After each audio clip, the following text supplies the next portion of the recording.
आप सभी का स्वागत है हमारे YouTube चैनल द स्टडी गोल में। और आज हम पर्यावरण अध्ययन EVS का प्रैक्टिस सेट 1 को सॉल्व करेंगे, क्योंकि अगले महीने में सीटेट एग्ज़ाम होना है और उसमें आप देखते होंगे कि EVS आपसे 30 नंबर की पूछी जाती है और उन 30 नंबरों में आपसे 15 नंबर के पैडागोजी यानी कि शिक्षण के क्वेश्चन बनते हैं और 15 नंबर के कंटेंट से क्वेश्चन बनते हैं, यानी कि सीधे 1 लाइनर क्वेश्चन बनते हैं। तो इस वीडियो में हम पैडागोजी और कंटेंट दोनों से जुड़े हुए क्वेश्चनों को कवर करेंगे। इस वीडियो को आप ध्यान से देखेंगे और समझेंगे कि कौन कौन से निगेटिव वर्ड होते हैं और कौन कौन से पॉजिटिव वर्ड होते हैं। अगर आपको तुक्का भी लगाना है तो आप कैसे लगाएंगे, यानी कि 1 या 2 विकल्पों को पहले कैंसिल करेंगे, फिर आप तुक्का लगाएंगे, जिससे कि आप अगर तुक्का लगाते हैं तो आपका आंसर सही हो जाए। और जिस प्रकार से आप प्रैक्टिस सेट सॉल्व करेंगे वैसे ही आपको एग्ज़ाम हॉल में क्वेश्चनों को सॉल्व करना है। क्वेश्चन में नहीं है तो उस नहीं को आप पहले अंडरलाइन कर लेंगे, क्योंकि आपको एग्ज़ाम में नहीं दिखना बंद हो जाता है, इसलिए इन सब छोटी छोटी बातों का आप ध्यान रखेंगे। तो सबसे पहले हम देखेंगे पहले क्वेश्चन में कि पहले क्वेश्चन में आपसे क्या पूछा जा रहा है। अगर आपको हमारा वीडियो पसंद आए सब्सक्राइब करें, लाइक करें, शेयर करें और हमसे जुड़ें। तो पहला क्वेश्चन है कि पर्यावरण अध्ययन के शिक्षक के द्वारा बच्चों को जानवरों का अवलोकन और उनका चित्र बनाने को प्रेरित करने का उद्देश्य है। यानी कि एक पर्यावरण का शिक्षक है जो बच्चों को जानवरों का अवलोकन कराता है और उनका चित्र बनाने के लिए प्रेरित करता है। तो इसका उद्देश्य क्या है? तो पहला ऑप्शन है बच्चों में सृजनात्मकता का विकास करना, यानी कि बच्चों में क्रिएटिविटी लाना, बच्चों में कुछ नवाचार लाना। तो ये विकल्प सही है। अगला देखेंगे विकल्प हम कि बच्चों में अवलोकन और रचना कौशलों का विकास करना। ये भी बिल्कुल सही है, क्योंकि बच्चों में अवलोकन क्षमता का विकास करना और उनके अंदर रचना कौशलों का विकास करना। अगला है बच्चों में सौंदर्यगत संवेदना का विकास करना। ये भी बिल्कुल सही है। और लास्ट में है उपरोक्त सभी। तो इसका राइट आंसर होगा उपरोक्त सभी। और आपको एक ट्रिक भी बता दें, अगर आपको क्वेश्चन का राइट आंसर नहीं आ रहा है और क्वेश्चन में अगर उपरोक्त सभी ऑप्शन दिया गया है तो आप उपरोक्त सभी को टिक कर देंगे। 100 में से 95 केस में उपरोक्त सभी आंसर सही होता है। अगर आंसर में आपको A और B दोनों ऐसा कोई ऑप्शन मिल जाए और आपको आंसर समझ में नहीं आ रहा है तो 99% केसों में ऐसा ही आंसर सही होता है जिसमें A और B दोनों ऑप्शन दिया गया हो। तो इस चीज़ को आप याद रखेंगे। अगला क्वेश्चन देखेंगे, निम्नलिखित सीखने के कौन से सिद्धांत का वर्णन अध्ययन, यानी कि निम्नलिखित सीखने के कौन से सिद्धांत का पर्यावरण अध्ययन में अनुसरण होता है। तो आपको बताना है कि निम्नलिखित में से कौन सा सिद्धांत है जिसमें पर्यावरण अध्ययन का अनुसरण होता है। पहला है अज्ञात से ज्ञात। क्या आपसे डायरेक्ट पूछ लिया जाए कि 15 पेन का दाम बताओ, तो आप 15 पेन का मूल्य बता पाएंगे जब तक आपको 1 पेन का मूल्य नहीं ज्ञात होगा। यानी कि जो सही सूत्र है वो ज्ञात से अज्ञात है, ना कि अज्ञात से ज्ञात। तो इसलिए ये आपका ऑप्शन गलत हो गया। अगला ऑप्शन है अमूर्त से मूर्त। जो चीज़ आपने देखी ही नहीं है उसके बारे में आप पहले चिंतन कर सकते हैं? तो नहीं कर सकते। पहले आप मूर्त चीज़ों का चिंतन करेंगे, उसके बाद आप अमूर्त चीज़ों का चिंतन करेंगे। तो इसलिए ये भी आपका सिद्धांत गलत हो गया। अगला है वैश्विक से स्थानीय। वैश्विक से स्थानीय का तात्पर्य है कि आपको ग्लोबल से लोकल पे लाया जाए। जैसे कि आपको पहले विश्व के बारे में बताया जाए, फिर भारत के बारे में बताया जाए, फिर आपके लोकल क्षेत्र के बारे में बताया जाए। तो ये सिद्धांत सही नहीं है। पहले आपको आपके लोकल क्षेत्र के बारे में बताया जाए, यानी कि स्थानीय बारे में, उसके बाद आपके ज़िले के बारे में, फिर आपके प्रदेश के बारे में, फिर आपके देश के बारे में, और लास्ट में आपको वैश्विक स्तर यानी कि ग्लोबल स्तर पर बातें बताई जाए। तो इसका राइट आंसर जो होगा वो स्थानीय से वैश्विक होगा, ना कि वैश्विक से स्थानीय। तो इसलिए ये भी सिद्धांत गलत हो गया। अगला है ज्ञात से अज्ञात की ओर, और यही आपका राइट आंसर है, क्योंकि जब आप किसी को 10 पेन का दाम या मूल्य पूछना चाहेंगे तो पहले आप उसको 1 पेन का मूल्य बताएंगे। प्राइमरी लेवल में आप देखते भी होंगे कि पहले आप बताते होंगे कि 1 पेन का मूल्य 5 रुपये है, तो 10 पेन का मूल्य क्या होगा। तो ज्ञात से अज्ञात की ओर जाएंगे। पहले आप उसको ज्ञात चीज़ बताएंगे कि 1 पेन का मूल्य कितना है, उसके बाद आप उससे 10 पेन का मूल्य पूछेंगे। अगला क्वेश्चन देखेंगे।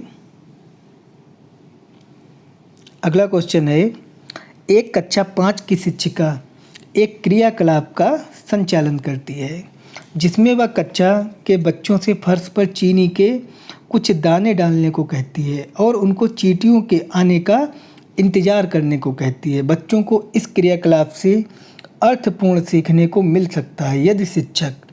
तो इसमें ये क्वेश्चन दिया गया है कि एक कक्षा 5 की शिक्षिका है जो कक्षा का संचालन कर रही है, वो फर्श पर चीनी के कुछ दाने डालती है और चींटियों को आने का इंतज़ार करती है। इससे वो बच्चों को क्या सिखा रही है, क्या सीख मिल रही है?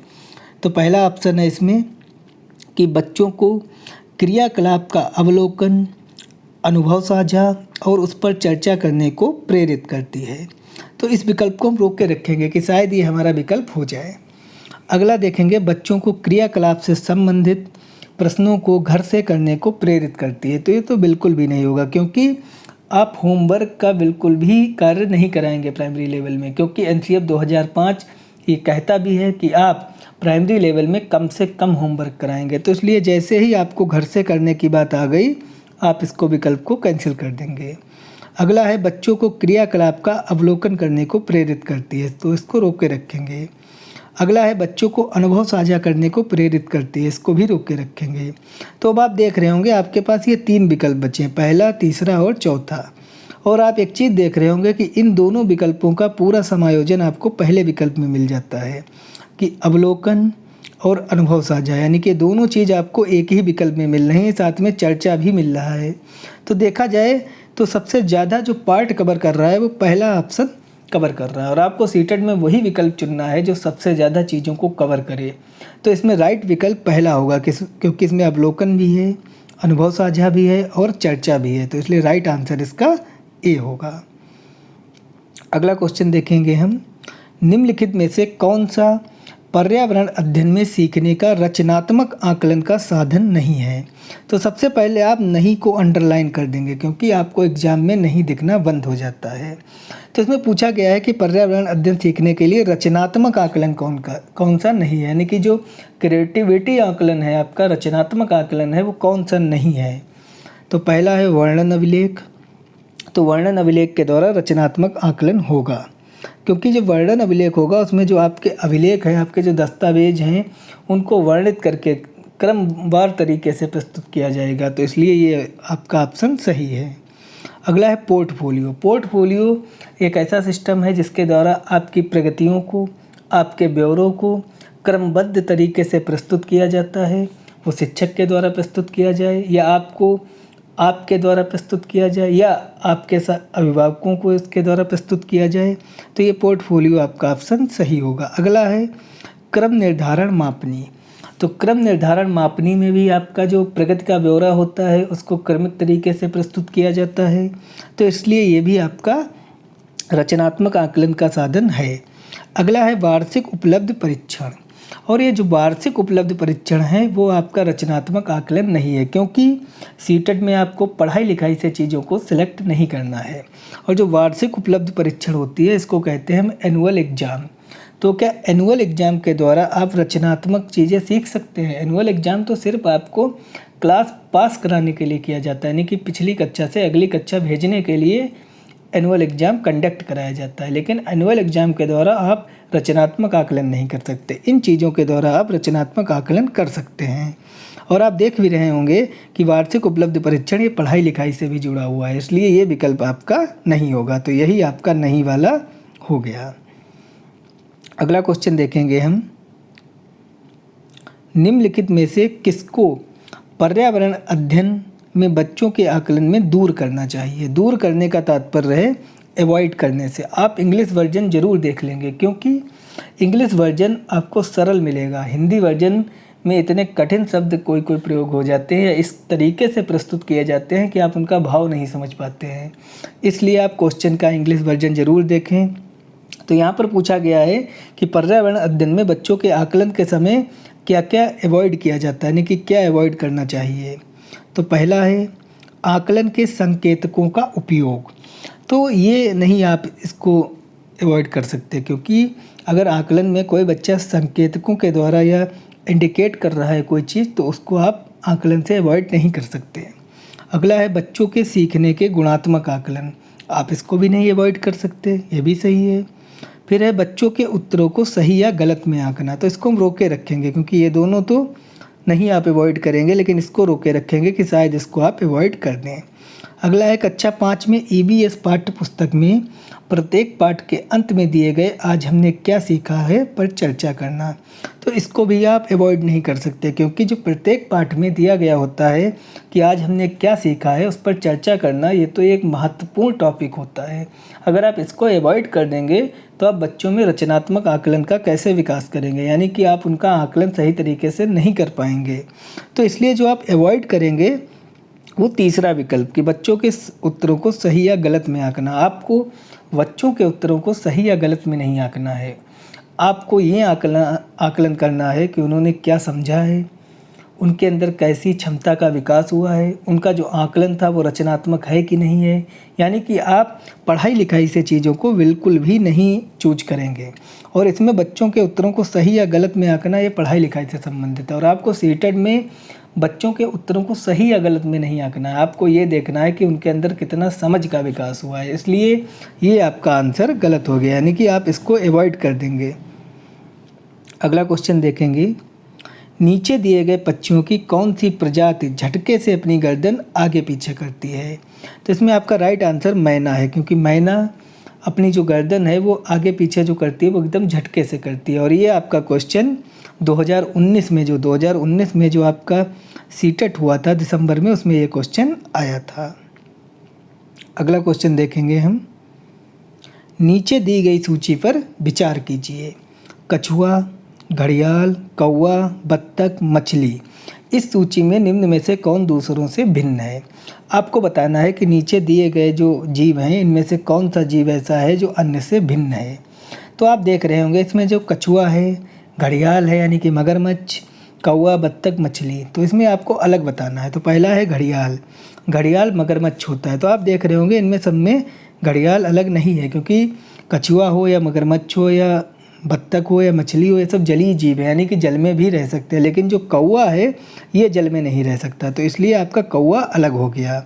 आप देख भी रहे होंगे कि घड़ियाल, कछुआ, मछली, ये तीनों आपके जलीय जीव है, यानी कि जल में रह सकते हैं, लेकिन कौवा जल में नहीं रह सकता, इसलिए आपका राइट आंसर कौवा हो गया, और कौवा इनसे भिन्न है। अगला क्वेश्चन देखेंगे हम, नीचे दिया गया कौन सा एक समूह जड़ों का है। आपको बताना है कि नीचे जो समूह दिया गया है उनमें से कौन सा समूह है जो जड़ का है। तो पहला ऑप्शन दिया गया है शकरकंदी, मूली और हल्दी, तो ये आपका जड़ों का ऑप्शन नहीं है, क्योंकि शकरकंदी तो जड़ में होती है, मूली भी आपकी जड़ में होती है, लेकिन हल्दी आपकी जड़ में नहीं होती है, इसलिए ये आपका राइट आंसर नहीं हुआ। अगला है गाजर, चुकंदर और मूली, तो यही आपका राइट आंसर है, क्योंकि गाजर भी जड़ में होती है, चुकंदर भी जड़ में होता है और मूली भी जड़ में होता है, यानी कि ये सब चीज़ें ज़मीन के अंदर होती हैं। अगला ऑप्शन है चुकंदर, आलू और अदरक, तो चुकंदर तो आपका जड़ में होता है, आलू भी जड़ में होता है, लेकिन अदरक आपकी जड़ में नहीं होती है, ये तने में होती है, इसलिए ये भी आपका ऑप्शन नहीं है। अगला है गाजर, हल्दी, अदरक, इसमें से हल्दी और अदरक दोनों चीज़ें जड़ में नहीं होती है, तने में होती है, इसलिए ये भी आपका राइट आंसर नहीं है। तो इसका राइट ऑप्शन आपका बी हो गया कि गाजर, चुकंदर और मूली ये तीनों चीज़ें ज़मीन के अंदर होती हैं, यानी कि जड़ में होती हैं, बाकी सभी ऑप्शन में कोई ना कोई एक विकल्प ऐसा है जो तने में होता है, इसलिए इसका राइट आंसर दूसरा हो गया। अगला क्वेश्चन देखेंगे हम कि रेगिस्तानी ओक नाम का एक पेड़ है जो पाया जाता है। तो रेगिस्तानी ओक नाम का पेड़ एक ऑस्ट्रेलिया में पाया जाता है, क्योंकि ये ऑस्ट्रेलिया का जो ग्रेट मरुस्थल है वहाँ पर रेगिस्तानी ओक नाम का एक पेड़ पाया जाता है, इसलिए इसका राइट आंसर ऑस्ट्रेलिया हो गया। अगला क्वेश्चन देखेंगे हम, निम्नलिखित में से कौन अंतर्राष्ट्रीय ख्याति प्राप्त वेट लिफ्टर है, यानी कि आपको बताना है कि कौन सा अंतर्राष्ट्रीय ख्याति प्राप्त भार उत्तोलक यानी कि वेट लिफ्टर है। तो पहला है सूर्यमणि, सूर्यमणि को जंगल की बेटी कहा जाता है। इनको जंगल से अत्यंत प्रेम था। ये एक शिक्षिका थीं जो बच्चों को जंगल में ले जाती थीं, वहाँ पर अवलोकन कराती थीं जानवरों का और वहाँ की पर्यावरण का, तो इसलिए इनको जंगल की बेटी कहा जाता है। अगला है कर्णम मलेसरी। कर्णम मलेसरी जो कि एक भारोत्तोलक यानी कि वेट लिफ्टर थी और इन्होंने भारत की तरफ से कांस्य पदक भी जीता था, तो इसलिए इसका राइट आंसर कर्णम मलेसरी हो गया। और जो ये सुनीता विलियम्स हैं, ये भारतीय मूल की अमेरिकी अंतरिक्ष यात्री हैं, यानी कि ये भारतीय मूल की थी लेकिन अमेरिकी अंतरिक्ष यात्री थी। अगला है बछेंद्री पाल, और बछेंद्री पाल माउंट एवरेस्ट पर चढ़ने वाली प्रथम भारतीय महिला थी। तो इसका जो राइट आंसर है वो कर्णम मलेसरी है। कर्णम मलेसरी ख्याति प्राप्त वेट लिफ्टर हैं। अगला क्वेश्चन देखेंगे, उच्च ज्वर यानी कि तेज बुखार के साथ कपकपी जिसका उपचार सिनकोना पेड़ की छाल से किया जा सकता है वह कौन है? तो इसका राइट आंसर है मलेरिया, क्योंकि मलेरिया में आपको तेज बुखार होता है और आपको कपकपी आती है, और जिसका उपचार सिनकोना पेड़ की छाल से किया जाता है, यानी कि जो सिनकोना पेड़ की छाल होती है वो आपको पिलाई जाती है। तो इसका राइट आंसर मलेरिया हो गया। अगला क्वेश्चन देखेंगे कि चेराओ नाच कहाँ के लोग करते हैं? तो चेराओ नाच मिजोरम के लोग करते हैं, तो इसको आप याद रखेंगे कि चेराओ नाच कहाँ के लोग करते हैं। तो चेराओ नाच ये मिजोरम के लोग करते हैं। अगला आंसर देखेंगे, अगला क्वेश्चन देखेंगे हम कि बच्चों को पर्यावरण अध्ययन को सीखने के लिए खोजने के द्वारा पर्याप्त समय दिया जाता है या इंगित करता है, यानी कि बच्चों को पर्यावरण अध्ययन को सीखने के लिए जो पर्याप्त समय दिया जाता है ये क्या इंगित करता है कि ये किस प्रकार की शिक्षा व्यवस्था है? तो पहला है पर्यावरण अध्ययन बाल केंद्रित है, तो इसको हम रोक के रखेंगे कि शायद ये विकल्प हो जाए। अगला है पर्यावरण अध्ययन शिक्षक केंद्रित है, तो ये बिल्कुल भी नहीं होगा, क्योंकि एनसीएफ 2005 इस बात पर जोर देता है कि जो शिक्षा कार्य कराया जाएगा या जो शिक्षण कार्य होगा विद्यालय में वो बाल केंद्रित होगा, ना कि शिक्षण केंद्रित, तो इसलिए ये विकल्प आपका नहीं होगा। अगला है पर्यावरण अध्ययन याद करके सीखा जाता है। आपको जैसे ही याद करना मिल गया आप उस विकल्प को टिक नहीं करेंगे, क्योंकि आपको सीटेट में पढ़ाई लिखाई से जुड़ी चीज़ें या याद करने रटने की चीज़ें बिल्कुल भी टिक नहीं करनी है, क्योंकि एनसीएफ 2005 रटंत विद्या का विरोधी है, इसलिए ये भी आपका विकल्प नहीं होगा। अगला है पर्यावरण अध्ययन सूचनाओं के द्वारा सीखा जाता है। तो पर्यावरण अध्ययन सूचनाओं के द्वारा नहीं सीखा जाता है, पर्यावरण अध्ययन अवलोकन के द्वारा और समझ के द्वारा सीखा जाता है, इसलिए ये विकल्प भी आपका गलत हो गया। तो जो राइट आंसर है वो पर्यावरण अध्ययन बाल केंद्रित होगा, क्योंकि जब आप बालकों को पर्याप्त समय देंगे सीखने के लिए तो ये इंगित करता है, यानी कि इंडिकेट करता है कि आपका जो शिक्षण कार्य है वो बाल केंद्रित है, यानी कि बालकों के रुचि के अनुसार है। तो राइट आंसर इसका पहला हो गया। अगला क्वेश्चन देखेंगे हम, निम्नलिखित में से क्या पर्यावरण अध्ययन के संदर्भ में सही है? आपको बताना है कि निम्नलिखित में से कौन सा विकल्प है जो पर्यावरण अध्ययन के संदर्भ में सही है। आपको प्राइमरी लेवल का ध्यान रखकर इसमें आंसर देना है, क्योंकि एक चीज़ और आपको याद रखनी पड़ेगी कि प्राइमरी लेवल में कौन कौन सी पुस्तकें पढ़ाई जाती हैं, इसलिए आप ये चीज़ ध्यान कर लेंगे कि कक्षा 1 से 5 तक में कौन कौन सी पुस्तकें किस किस क्लास में चलती हैं। तो पहला ऑप्शन दिया गया है कि दूसरी, तीसरी और चौथी की कक्षाओं के लिए पर्यावरण अध्ययन से जुड़े मुद्दों को भाषा और गणित के माध्यम से पढ़ाया जाता है। तो ये विकल्प आपका गलत हो गया, क्योंकि कक्षा 1 और 2 में भाषा और गणित के माध्यम से पर्यावरण पढ़ाया जाता है, लेकिन कक्षा 3, 4 और 5 में पर्यावरण अध्ययन की एक अलग से पुस्तक होती है जो हमारा परिवेश नाम से होती है, और हमारा परिवेश में पर्यावरण अध्ययन होता है और साइंस होती है। तो इसलिए विकल्प आपका गलत हो गया। अगला है कक्षा 1 से 2 तक की कक्षाओं के लिए पर्यावरण अध्ययन से जुड़े मुद्दे विज्ञान और सामाजिक विज्ञान के द्वारा पढ़ाए जाते हैं। तो ये भी आपका विकल्प गलत हो गया, क्योंकि कक्षा 1-2 में ना ही विज्ञान होती है और ना ही सामाजिक विज्ञान होती है। जो आपको पर्यावरण पढ़ाई जाती है वो भाषा और गणित के माध्यम से पढ़ाई जाती है। अगला है पर्यावरण अध्ययन एक विषय है जो कक्षा 1 से 5 तक की कक्षाओं में पढ़ाया जाता है। तो ये भी आपका विकल्प गलत है, क्योंकि पर्यावरण अध्ययन एक जो विषय है वो कक्षा 3 से कक्षा 5 तक है। यानी कि जो हमारा परिवेश बुक है वो कक्षा 3 से कक्षा 5 तक चलती है। कक्षा 1 और 2 में हमारा परिवेश यानी कि पर्यावरण नाम की कोई भी पुस्तक नहीं है। अगला है कक्षा 1 और 2 की कक्षाओं के लिए भाषा और गणित के माध्यम से पर्यावरण अध्ययन पढ़ाया जाता है। तो यही आपका राइट आंसर है, क्योंकि कक्षा 1 और 2 में जो आपको पर्यावरण पढ़ाया जाता है वो भाषा और गणित के माध्यम से पढ़ाया जाता है। अगला क्वेश्चन देखेंगे हम, निम्नलिखित में से कौन सा पर्यावरण अध्ययन पाठ्यक्रम के सुझावित प्रकरणों का उप प्रकरण है। यानी कि आपको बताना है कि निम्न में से कौन सा पर्यावरण की मुख्य थीम की सब थीम है, यानी कि मेन थीम की सब थीम कौन सी है। तो सबसे पहले आप जानेंगे कि मेन थीम कौन कौन सी हैं पर्यावरण में। तो पहला जो भोजन दिया गया है, भोजन आपकी जो है वो मेन थीम है, यानी कि भोजन आपका जो खाद्य सामग्री है वो मेन थीम में आएगा। दूसरा है परिवार और मित्र, ये भी आपका मुख्य थीम में आएगा, यानी कि मुख्य प्रकरण में आएगा, न कि उप प्रकरण, और आपसे पूछा जा रहा है उप प्रकरण। अगला है जानवर, जानवर को हम रोक के रखेंगे, अभी इसको डिफाइन कर देंगे। अगला है हम चीज़ें कैसे बनाते हैं। हम चीज़ें कैसे बनाते हैं ये प्रकरण में आता है, यानी कि मुख्य प्रकरण में आता है, यानी कि मेन थीम में आता है। तो इसका जो राइट आंसर है वो जानवर हो गया, क्योंकि जानवर जो है वो आपका उप प्रकरण में आता है, यानी कि सब थीम में आता है। जानवर जो है वो आपका परिवार और मित्र के अंतर्गत आता है, यानी कि परिवार और मित्र आपकी मेन थीम है, यानी कि मुख्य प्रकरण है, और जो जानवर है वो उप प्रकरण है, यानी कि सब थीम है, ये परिवार और मित्र के अंतर्गत ही आता है। तो इसलिए इसका राइट आंसर जानवर हो गया।